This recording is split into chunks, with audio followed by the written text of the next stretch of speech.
artificial intelligence has been in the news. Nick, I'm sure you're starting to see it. I see it everywhere. Oh, sure. How do you think that might change the way, businesses are bought and sold, and how do you think it's going to potentially, disrupt some of these different industries? Are you more optimistic? Are you more pessimistic? I mean, I know a lot of companies are able to use AI to be a little bit more profitable. Maybe they don't have to have as many employees. So we'd just love to get your high level perspective on all of that.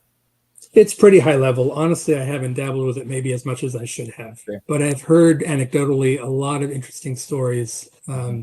Colleagues in the legal profession, things coming out by the different bar associations where people have been disbarred for using AI totally inappropriately. They were in a jam and did a brief to a court, and the AI did such a bad job that the court basically called them on it and eventually led to their disbarment. There's a lot that AI can do, but there's still a lot that it can't do. And I think at this stage in its development and in its usage, we, with good old traditional intelligence, need to be very discerning on how we use it and what we do with whatever feedback it provides. I think it can quickly assess lots and lots of data far faster than we could. So you give it a table of all the comps for a business industry, for instance, and no doubt it can assess all that pretty quickly. But it can't assess what the seller really wants out of a transaction, or how he or she wants to go visit grandkids more, or what the tax liability is with a changing environment. There's a lot that it can't do. So, it's a tool to provide another opinion, a classically dispassionate opinion, since the thing isn't even alive. But it's not something, in my opinion, at this point in time, to be relied upon. Sure. Yeah. Not for anything as important as valuing a business, whether it is buy or to sell, whether a business is a good one or not. Not for things as personal as an estate plan, or even as important or foundational as forming an entity like a corporation or an LLC. I mean, I won't lie, a lot of those things are form driven, but the details that aren't form driven are really important, and I would not for a moment trust AI to make them.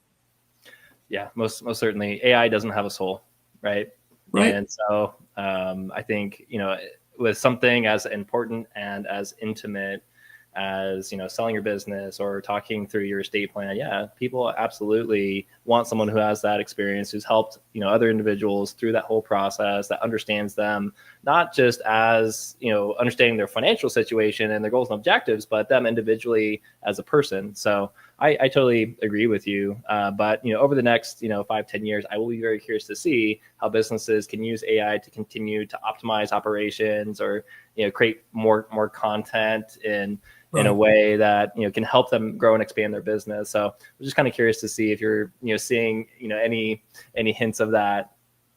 Well, I have a few doctor clients, and what's interesting is those professions that involve the hard sciences, I think, are the most likely to be most impacted by AI. I've seen several stats about how quickly AI can read an MRI and identify an abnormality, and the level of accuracy that it can do so.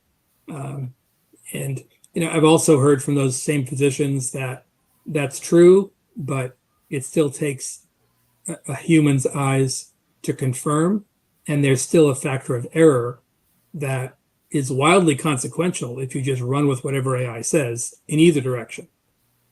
Starting them on chemo when they don't need it is bad, and of course not giving them cancer treatment, for instance, if they do need it, is also bad.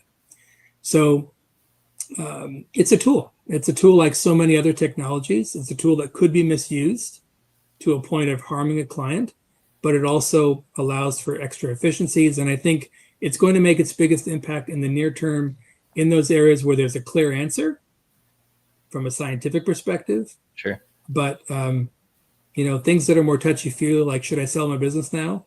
Or honestly, what the business is even worth, because it's not worth a specific number. It's typically worth realistically a range. It's just not going to be quite as useful for them.